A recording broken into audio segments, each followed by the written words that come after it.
Everyone has told you to be more disciplined, work harder, push through, no excuses, and you have tried, maybe many times. You built the routine, you set the alarm, you white-knuckled your way through the first week, and then something happened. Life interrupted, motivation dropped, the routine collapsed. And the conclusion most people reach at that point is always the same. I am just not a disciplined person. But that conclusion is wrong. Not because discipline is easy, because discipline, the way most people understand it, is not actually how it works.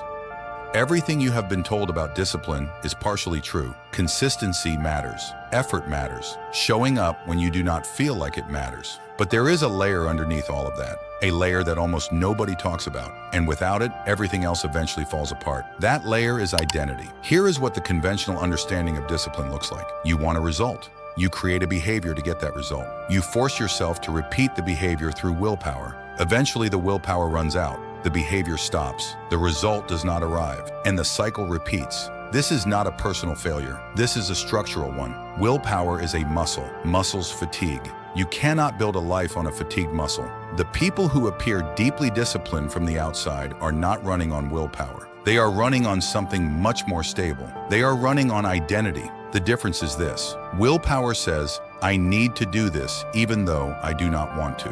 Identity says, this is just what someone like me does. One requires constant effort, the other requires almost none. Because when a behavior becomes part of who you are, not what you do, but who you are, the internal argument disappears. A person who sees themselves as a runner does not negotiate with themselves about whether to run. A person who sees themselves as someone who reads does not debate whether tonight is a good night for it. The identity settles the question before the question is even asked. That is the part nobody tells you. Discipline is not a practice you maintain. It is a reflection of who you have decided to be. And most people are trying to build discipline from the outside in. They start with the behavior and hope the identity follows. But it rarely does, because the brain is always asking one question underneath every decision. Is this who I am? If the answer is no, if the behavior feels like a costume rather than a characteristic, it will be discarded eventually, no matter how strong the willpower, no matter how good the system. So how do you build identity first?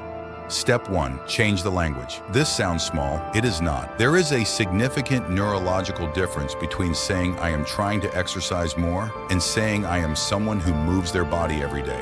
One is a goal, the other is a description of a person. When you describe yourself as the person rather than the person attempting the behavior, your brain begins to protect that identity. It starts filtering decisions through that lens. Would someone like me do this? Start using identity language. Not I am trying to read more. I am a reader. Not I am working on being more consistent. I am someone who follows through. The words are not magic, but they are directional. And direction, repeated, becomes destination. Step 2. Cast votes, not goals. Every action you take is a vote for a type of person, a small vote, almost invisible on its own, but votes accumulate, and over time the accumulated votes become the identity. This reframes what consistency actually means. You are not trying to maintain a perfect streak, you are casting votes, which means a missed day does not erase the votes already cast. It is one vote in the other direction. Cast more votes for the person you are becoming than against them. That is the whole system, and it is far more durable than any willpower-based approach because it does not require perfection. It requires direction. Step 3. Make the identity visible. The environment you live in either reflects your identity back to you or it contradicts it. If you want to be someone who reads, but your home has no books in visible places, the environment is contradicting the identity. If you want to be someone who creates, but your workspace is set up for consumption, there is friction between who you say you are and where you spend your time. Make the identity legible in your physical space, not as decoration, as architecture. The tools of the person you are becoming should be the first things you encounter in your day, not the tools of distraction, not the remnants of the old patterns. The environment should say, this is who lives here. Step 4. Protect the identity through the hard days. This is where it becomes real. Identity-based discipline does not mean the hard days disappear. It means you have a different relationship with them. When a willpower-based person misses a day, they feel like a failure. The system collapses because the feeling breaks the streak. When an identity-based person misses a day, they return the next day because that is what someone like them does. The identity is the anchor, not the streak, not the motivation, not the mood.